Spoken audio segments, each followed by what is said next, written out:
السلام علیکم۔ ناول کا نام تیرے عشق میں، تحریر مہرین اکرم، میگا ایپیسوڈ 7، 8، 9۔ عماد اپنی بیگم کی دائیں جانب بیٹھا تھا جبکہ منہاج ان کے سامنے والی کرسی پر آ کر بیٹھا۔ کھانا ٹیبل پر لگ چکا تھا۔ زیام کو بلا لاؤ، اس نے پاس کھڑی ملازمہ سے کہا۔ نہیں، وہ لیٹ آئیں گے، اسے واپس آفس بھیجا تھا، کچھ چیک تھے وہ کلیئر کرنے تھے۔ اس کی کال آئی تھی، مجھے بتا رہا تھا کھانا کھا کر آئے گا۔ اچھا، مگر مجھے تو کچھ نہیں بتایا اس نے۔ بھول گیا ہوگا، اور تم تو جانتے ہو اس میں بچپنا ہے بہت۔ اس نے پورا دھیان کھانے پر ڈالا۔ منہاج، میں چاہتی ہوں اب تمہاری شادی کر دوں۔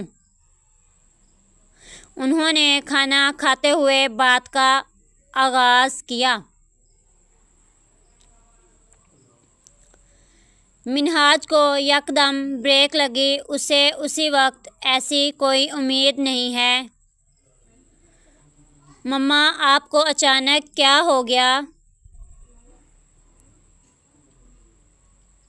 اچانک نہیں، میں پچھلے کچھ دنوں سے سوچ رہی تھی تم سے بات کروں اس بارے میں، مگر مجھے موقع نہیں مل رہا تھا۔ اب اس کے پیپر ختم ہو رہے ہیں، میں چاہتی ہوں تم دونوں ایک دفعہ اس سے مل لو۔ منہاج نے اپنا چمچ بریانی کے پلیٹ میں رکھا اور ایک ہی سانس میں پورا پانی کا گلاس پی گیا۔ آپ انہیں میری طرف سے انکار کر دیں، میرا ایسا کوئی ارادہ نہیں ہے ابھی، اور آپ جانتی ہیں میں اپنی مرضی سے شادی کروں گا۔ جانتی ہوں، مگر تم اس سے ایک دفعہ مل تو لو، اور مجھے امید ہے وہ تمہیں اچھی لگے گی۔ میں اس سے ملنے کا کوئی ارادہ نہیں رکھتا، اور یہ بات صاف لفظوں میں آپ کو بتا چکا ہوں۔ منہاج نے اپنی چیئر پیچھے دھکیلی اور اٹھ کر اپنے کمرے کی جانب چلا گیا۔ مجھے لگتا ہے وہ لڑکی پسند کر چکا ہے، اور تمہیں اس کے ساتھ زور زبردستی نہیں کرنی چاہیے۔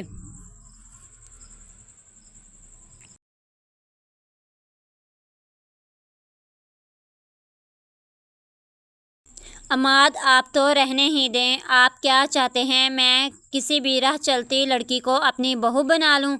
ایسا ہرگز نہیں ہوگا، آپ بھی یہ بات اپنے دماغ میں ڈال لیں۔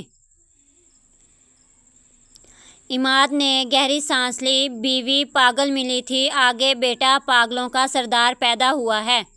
دونوں ہی میری سمجھ سے باہر ہیں۔ ڈنر کے بعد منہاج اپنے کمرے میں آ گیا تھا۔ لیپ ٹاپ کی سکرین پر ابھی بھی منہا کی تصویر تھی، جہاں اس نے پولیس یونیفارم پہن رکھی تھی۔ وہ اسے دیکھ کر مسکرا رہا تھا۔ یہ رات اس کی مشکل گزرنے والی تھی۔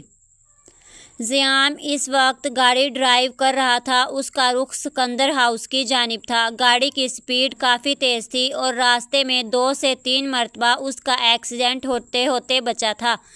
اسے پہلی بار شدت سے احساس ہو رہا تھا، کاش وہ بھی اپنے ماں باپ کے ساتھ اس دنیا سے چلا جاتا۔ گاڑی کے ہارن سے گارڈ نے دروازہ کھولا اور اس نے گاڑی اندر کارپورچ میں پارک کی۔ عماد سو چکے تھے، مگر اشمال ابھی بھی جاگ رہی تھی۔ کمرے میں پانی والی جگ خالی دیکھ کے وہ کچن کی جانب آئی تھیں۔ سامنے زیام کو دیکھ کر اسے آواز دی۔ زیام، کیا ہوا؟ آج اتنی لیٹ کیوں ہو گئے؟ مما، بس دوستوں کے ساتھ مصروف تھا، اس نے نظریں چرا کر جھوٹ بولا۔ تمہاری طبیعت ٹھیک نہیں لگ رہی مجھے، آنکھیں بھی سوجی ہوئی ہیں، کیا ہوا ہے؟ زیام کے گلے میں گلٹی ابھری، وہ ایسے ہی اشمال کے گلے سے لگ گیا۔ اشمال اسے یوں دیکھ کر پریشان ہوئی تھی، وہ ایسے سب کے سامنے روتا نہیں تھا۔ آج ایسا کیا ہوا تھا؟ پچھلے 15 سالوں سے وہ ان کے ساتھ تھا، مگر کبھی اسے یہ کمی محسوس نہیں ہوئی تھی، اور آج ان سے زیام کا رونا برداشت نہیں ہو رہا تھا۔ زیام میری جان کیا ہوا؟ انہوں نے خود سے دور کیا اور کمرے کی جانب لے آئیں۔ وہ نہیں چاہتی تھی ملازموں میں سے کوئی اسے ایسے روتا ہوا دیکھے یا پھر کسی کو اس بات کی بھنک لگے زیام ان کی اپنی اولاد نہیں ہے۔ انہوں نے اسے بیڈ پر بٹھا کر سائڈ ٹیبل سے پانی کا گلاس اٹھا کر اس کے ہاتھوں میں تھمایا۔ اب بتاؤ کیا ہوا ہے؟ بس ماما، بابا کی یاد آ رہی تھی۔ ایک اور جھوٹ کا سہارا لیے۔ سچ تو یہ تھا عماد اور اشمال نے کبھی اسے یہ کمی محسوس نہیں ہونے دی۔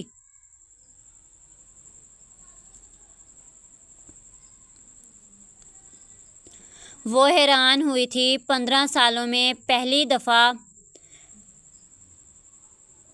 اسے اپنے ماں باپ کا ذکر کیا تھا۔ کیا ہمارے پیار میں کوئی کمی تھی؟ پتہ نہیں اس نے کیا سوچ کر سوال کیا۔ نہیں مما، آپ نے کبھی ایسا محسوس نہیں ہونے دیا۔ آج میں بہت تکلیف میں ہوں۔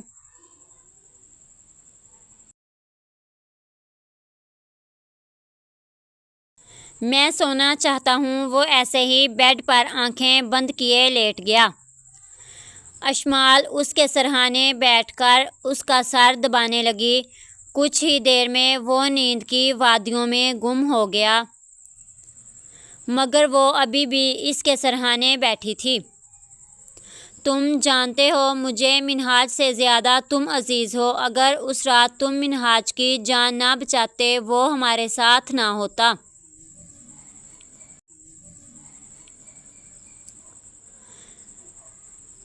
کیا پسند کے سامنے بھی پیسے کی اہمیت ہوتی ہے؟ اسے تو مجھ سے محبت تھی، پھر یہ محبت میرے بیک گراؤنڈ کے ساتھ ختم ہو گئی۔ انہوں نے جھک کر اس کے ماتھے پر لب رکھے اور بالوں میں ہاتھ چلا کر اسے ریلیکس کیا۔ آرام سے اٹھ کر دروازہ بند کیا اور باہر نکل کر اپنے کمرے میں آ گئی۔ سائڈ ٹیبل سے اپنا موبائل اٹھا کر ایک لمبا میسج ٹائپ کر کے سینڈ کیا۔ مسجد کے اسپیکر میں فجر کی اذان کی آواز گونج رہی تھی۔ منہا اٹھی، کمرے کی لائٹ آن کر کے اپنا دوپٹہ اٹھا کر واش روم چلی گئی۔ فریش ہو کے وضو کرنے کے بعد اس نے نماز ادا کی۔ کافی دیر وہ اپنے رب کے سامنے سجدہ ریز تھی۔ صبح ہو چکی تھی، سورج کی کرنیں ہر طرف پھیل گئی تھیں۔ ناشتے کی ٹیبل پر اس وقت سب بیٹھے ناشتہ کر رہے تھے۔ مما، سب خیریت ہے؟ آپ نے مینیجر کو آج گھر بلایا ہے؟ منہاج نے نارمل انداز سے سوال کیا۔ ہاں، مجھے کمپنی کے کچھ پیپرز تیار کروانے ہیں، اور ہاں، آج تم دونوں دیکھ لینا میٹنگز۔ تمہارے بابا کو اور مجھے کسی کام کے سلسلے میں جانا ہے۔ عماد نے گردن ترچھی کر کے اپنی بیوی کو دیکھا، جس نے ابھی تک اسے ایسا کچھ نہیں بتایا تھا۔ آخر ایسا کیا ضروری کام تھا اسے آج، وہ بھی اچانک؟ ٹھیک ہے، ہمیں نکلنا چاہیے زیام۔ اس نے ٹیبل سے چابیاں اٹھائیں اور دونوں اپنی گاڑیوں کے پاس آ کر رکے۔ گارڈ نے دیکھ کر دروازہ کھولا۔ دونوں خاموشی سے نکل گئے۔ منہا پولیس اسٹیشن پہنچی۔ کل والی جتنی بھی فائلز پینڈنگ ہیں ساری لا کر میری ٹیبل پر رکھو، اس نے حکم دیا اور خود وہاں پڑے پیپر دیکھنے لگی۔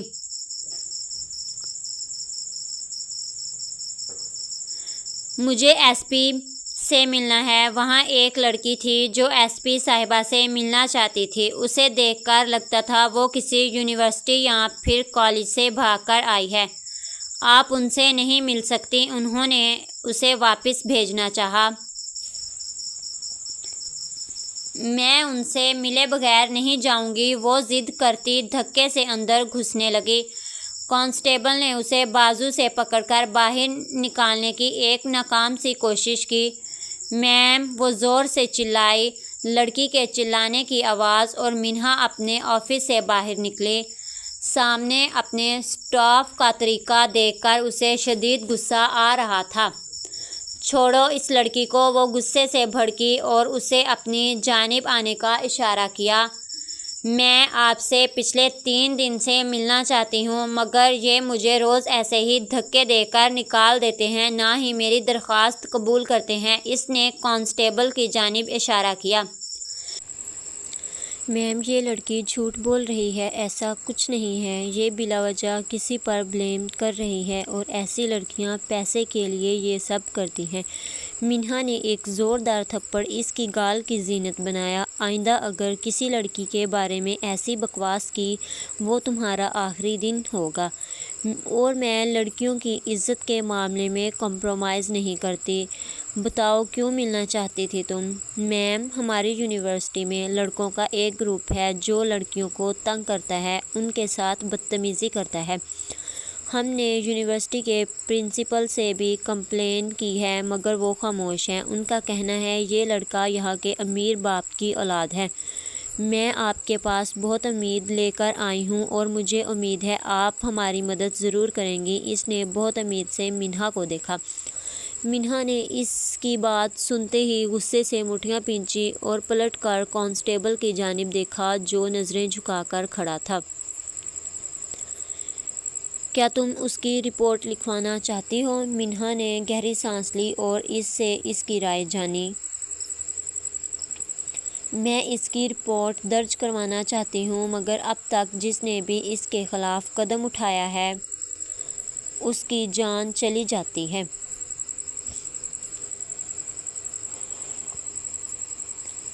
تم بے فکر ہو، تمہارے ساتھ کچھ نہیں ہوگا، یہ منہا بطول شاہ کا تم سے وعدہ ہے۔ تم میرے لیے میری بہن جیسی ہو۔ منہا نے اس کے کندھے پر ہاتھ رکھا اور اسے تسلی دی۔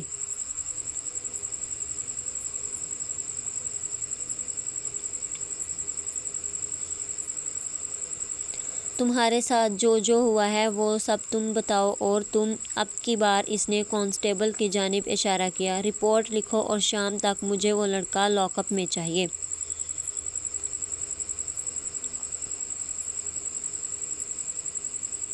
جی میم۔ اس نے ٹیبل سے پین اٹھایا اور لڑکی کو بیٹھنے کا اشارہ کیا۔ منہاج اور زیام دونوں اس وقت منہاج کے آفس میں بیٹھے تھے۔ زیام، مجھے اس کی ساری ڈیٹیلز میرے لیپ ٹاپ پر ای میل کر دو۔ منہاج نے فائل کو سائن کیا اور مصروف انداز سے زیام کو کہہ رہا تھا۔ زیام اپنی ہی دھن میں کھویا ہوا تھا، وہ کچھ سوچ رہا تھا۔ منال دروازہ نوک کیے آفس میں داخل ہوئی۔ سر، وہ فائل تھی، آپ نے سائن کر دیے ہیں؟ اس نے ادب کے دائرے میں رہ کر سوال کیا۔ ہاں، یہ لے جاؤ اور اس کی کاپی کلائنٹ کو میل کر دو۔ کیا ہوا، تم اداس ہو؟ کوئی لڑکی کا چکر ہے؟ اس نے زیام کی خاموشی کو دیکھ کر سوال کیا۔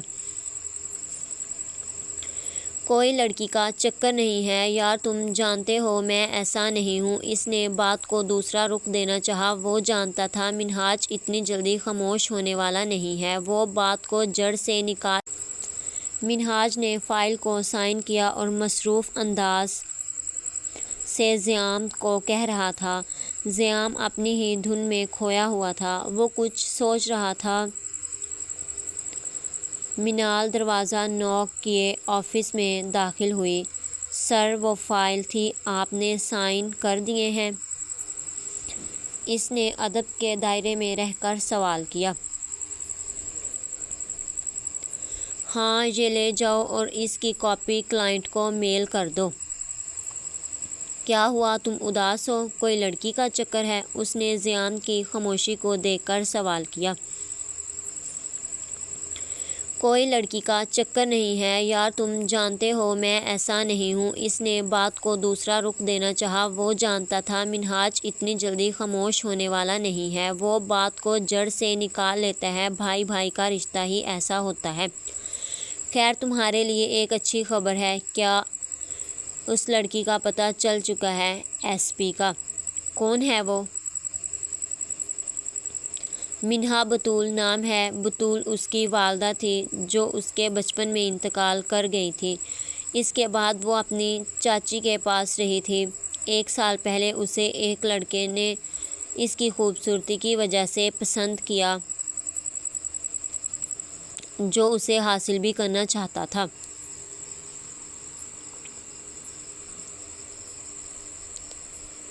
اور اس کے بعد اس کا انداز بالکل نارمل تھا۔ پیسوں کی لالچ میں اس کی چاچی نے اس کی شادی کر دی۔ شادی کے بعد وہ اپنے شوہر کے ساتھ زیادہ خوش نہیں تھی کیونکہ دونوں میں زبردستی کا رشتہ تھا۔ کیا شادی؟ وہ شادی شدہ ہے؟ اب کی بار منہاج کو جھٹکا لگا۔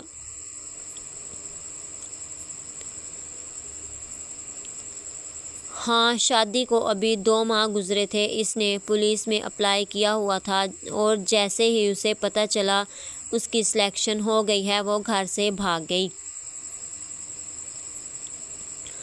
پرسوں 9 ماہ بعد واپس ایس پی بن کر ٹرانسفر ہوا ہے اس کا، اور اس کا شوہر اس نے کورٹ میں طلاق کا کیس فائل کر دیا ہے اور وہ اب اس کے ساتھ نہیں رہنا چاہتی۔ اور وہ خوش نصیب کون ہے؟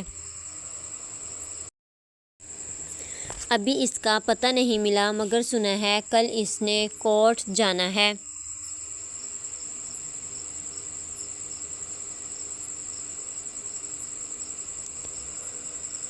اس کے کیس کی پیشی ہے۔ گڈ، اس نے زیام کو سراہا۔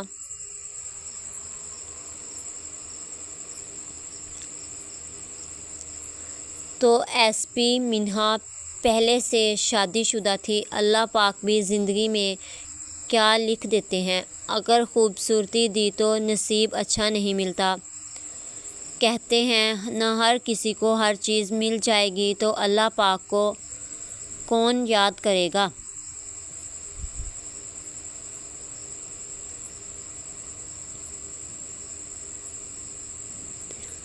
زیام آفس سے باہر نکل گیا تھا۔ راہداری کو عبور کرتے ہوئے وہ نیچے جا رہا تھا، اچانک اس کا ٹکراؤ منال سے ہوا۔